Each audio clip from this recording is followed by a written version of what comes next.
Donc aujourd'hui, nous sommes au monde de la mémoire, aux Abîmes. Nous avons eu le privilège d'être reçus par la commune des Abîmes dans le cadre de l'érection de cette stèle et que vous pouvez apercevoir juste derrière moi, une stèle à la mémoire de la première naissance de l'enfant de l'Inde né en Guadeloupe, qui va représenter un symbole fort pour la Guadeloupe tout entière et non pas pour une partie de la communauté de la Guadeloupe, mais pour la Guadeloupe dans sa globalité, parce que nous parlons tous les jours de pluralité, nous parlons tous les jours de multiples couleurs en Guadeloupe, mais aujourd'hui cette stèle va créer les fondements réels de cette pluralité, parce que c'est la première naissance indienne qui aura eu lieu en Guadeloupe en 1855. Donc c'est une date importante justement qui va signer ce métissage et ce brassage de la population de la Guadeloupe du point de vue culturel et voire même du point de vue démographique aussi.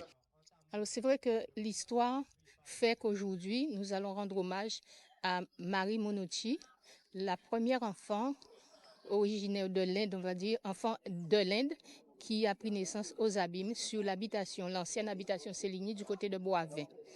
Alors, dans ses recherches, M. Montoussamy Ernest, l'ancien député, il a trouvé que le premier enfant de l'Inde né en Guadeloupe avait pris naissance aux Abîmes.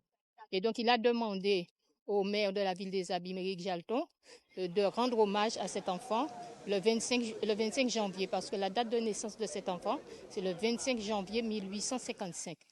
Aujourd'hui, 25 janvier, nous rendons hommage à cet enfant par la pose d'une stèle.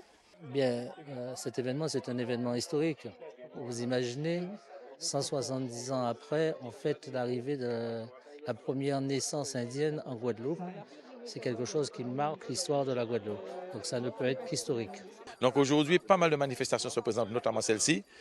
Eh bien, l'éveil, la prise de conscience, ce travail presque en solo a quand même pu imprégner d'autres personnes et c'est déteint sur l'ensemble de la population que cette communauté aujourd'hui est moins timide qu'avant. Elle garde ce caractère inné en elle, c'est son ADN, mais elle a le courage aujourd'hui de pouvoir s'exprimer, s'habiller, faire sa culture, faire son culte aux yeux du grand peuple. C'est la raison pour laquelle aujourd'hui, on se retrouve avec cet événement qui, depuis 170 ans, n'avait pas une importance particulière. Donc c'est un devoir de mémoire, c'est un devoir de Guadeloupéen. Et aujourd'hui, je dis que les gens le font avec attention, avec respect, avec honneur. C'est une très très très bonne chose.